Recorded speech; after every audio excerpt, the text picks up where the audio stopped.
Now, this is why online dating is garbage.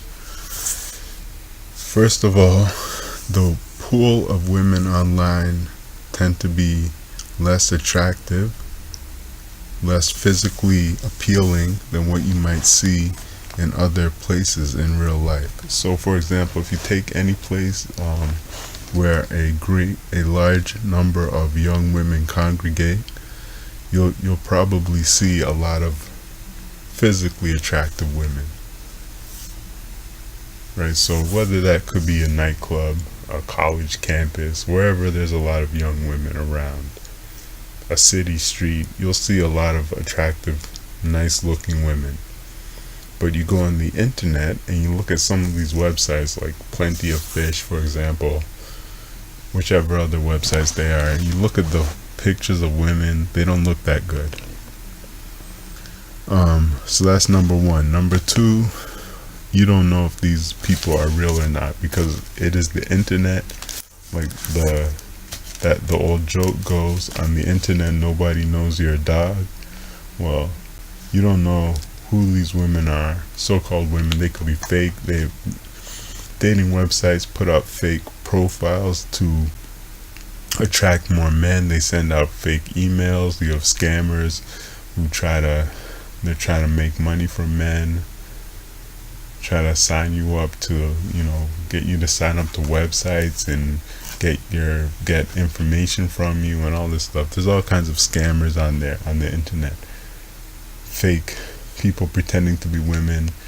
You have gay guys looking for penis photos and all kinds of stuff. Trolls and all this stuff. So you don't know if you're even talking to a real woman. You'll know some women may have put up old photos, heavily angled photos. A woman may have put up a 20-year-old photo from her high school prom or something. The photos are really out of date. They lie. So you don't know when you see a woman online. You don't know if it's if that is what she really looks like. You don't know who she really is. Whereas when you meet somebody in real life, at least you know what they really look like. Now, number three, women online tend to get more attention than they do in real life, so that makes them pickier. So, for example, if you have a woman who isn't that physically attractive in real life, men probably won't look at her or talk to her much.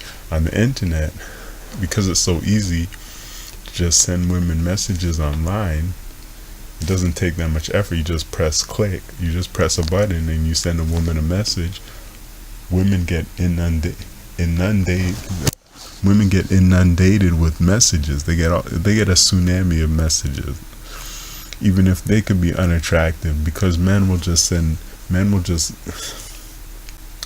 use a numbers game on the internet. Just because it's easy to press a button and send a message, they'll just mass email every single woman on a website.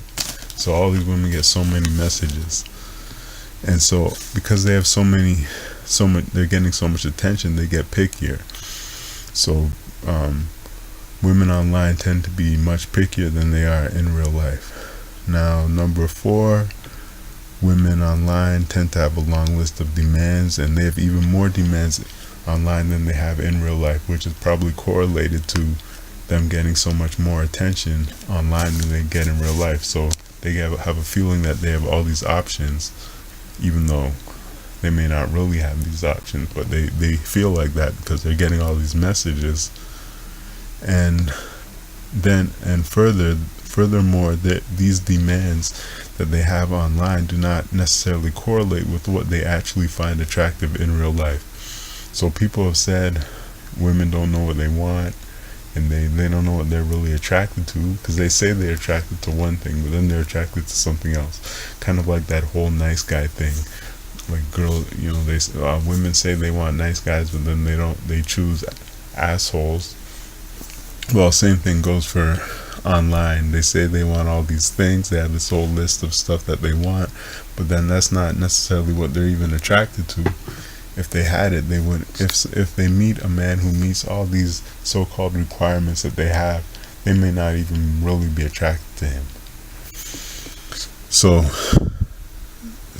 basically, a person who a guy who would get these girls in a second in real life probably may not even get a response from her online. Okay, but meanwhile, the guy who she wouldn't give the time of day in real life may seem attractive to her online. So for those guys, it may be an advantage, right? The guy who couldn't get the girl in real life, but he goes online and he makes himself seem more attractive. But anyway, and then the other thing is there are some guys who are internet players, or guys who go on the internet and go after women who are, let's say, quote unquote, below their league, who they're not really interested in real relationships with, but they just want easy sex. And a lot of these guys may be married already. Like, for example, that U.S. senator who was exposed on Gawker, he was caught. He was a married man. He was caught trying to find a woman, trying to meet a woman on Craigslist. And then there was that other guy, what's his name, the Wiener guy from New York. He was another one trying to cheat on his wife with girls on the internet. So these guys will meet these women, pump and dump them. So these women think they're trying to be on the internet to have a relationship, but really they're just meeting guys who bang them and leave, guys who are out of their league basically. And then they have these higher standards because they think, oh, I could get a guy who's at a certain level, but really they couldn't get the guy. They just got his penis for a night. They got his penis for a one night stand, but they had no chance of actually keeping the guy.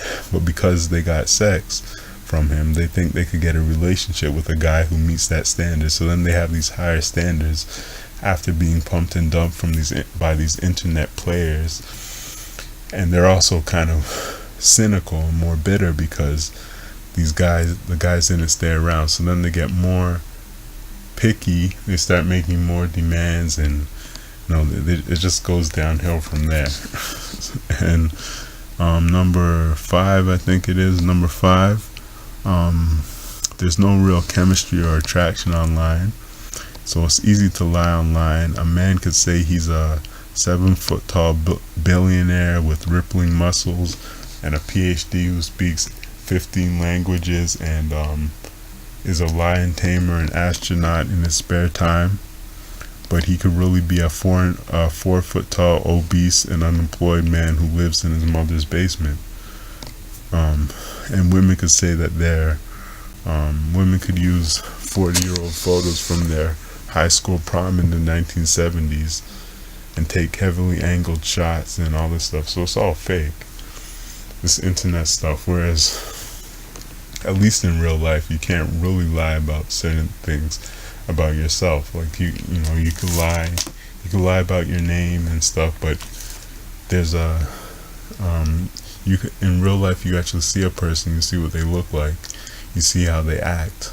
But on the internet, all you have is a picture and just typing words. And so a person on the internet could be anybody.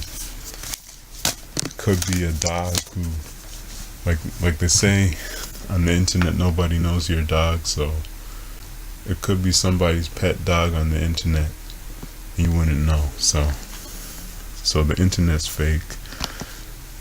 You don't know who the people are.